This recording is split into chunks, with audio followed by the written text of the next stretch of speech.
స్వరూపం. అదిగో అటువంటి స్వరూపంలో ఆ శివలింగం చాలా చిత్రాతి చిత్రమైనటువంటి స్వరూపం. అందుకని అది రూపం ఉందందామా, రూపం లేదందామా?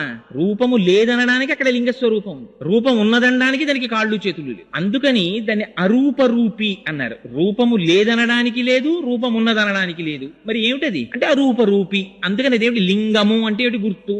అనంత కోటి బ్రహ్మాండములు నిండిపోయినటువంటి పరమాత్మని మీరు దేనితో చూపిస్తారు? చూపించడం కుదరదు. అందుకని లింగియా ఒక గుర్తు పెట్టారంతే, ఇదే పరమాత్మ అని అభిషేకం చేస్తున్నారు. అందుకే ఉపాసన దగ్గరికి వెళ్ళేటప్పటికి లింగోపాసన ఒక స్థాయి పైన ఉంటుంది. ఆ ఉపాసకులని క్రింది స్థాయి ఉపాసకులు చెనకడం కష్టం. అందుకనది లింగోపాసనం అనేటటువంటిది సామాన్యమైనటువంటి విషయం కాదు. ఆయనే సాకారమూర్తిగా ఉన్నప్పుడు సాంబ సదాశివుడై దర్శనమిస్తారు. సా అంబ అమ్మవారితో కలిసినటువంటి వాడై సగుణాకారంబుగా చూపవే చిన్నీరేజ విహారమత్త మధుపా శ్రీకాళహస్తీశ్వర అంటాడు